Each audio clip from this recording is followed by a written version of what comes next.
প্রত্যেক ফরজ নামাজের পর এই দোয়াটি যদি একবার পড়তে পারেন স্বয়ং আল্লাহ তাআলা আপনাকে সাহায্য করবে। সুনানে নাসাই, মুস্তাদরাকে হাকিম, মুসনাদে আহমদের বর্ণনায় হাদিস এসেছে, সাহাবী মুআজ ইবনে জাবাল রাদিয়াল্লাহু তাআলা থেকে বর্ণিত হাদিস। প্রত্যেক ফরজ নামাজের পর এই দোয়াটি অবশ্যই যদি পড়তে পারেন আল্লাহ তাআলা আপনাকে সাহায্য করবে যে কোনো কাজে, যে কোনো বিপদে।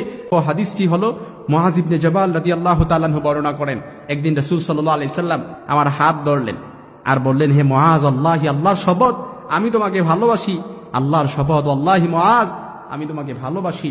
এই ভালোবাসা থেকে আমি বলছি মুআজ, আমি তোমাকে ওসিয়ত করছি, তুমি প্রত্যেক ফরজ নামাজের পর যদি এই দোয়াটি পড়তে পারো, এই দোয়াটি কখনোই তুমি পরিহার করবে না। আর এই দোয়াটি যদি পড়তে পারো স্বয়ং আল্লাহ তাআলা তোমাকে সাহায্য করবে।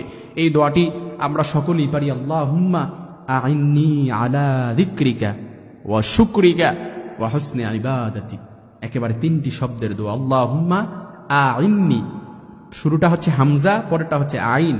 আইন্নি আলা যিকরিকা ওয়া শুকরিকা ওয়া হুসনি ইবাদাতিক।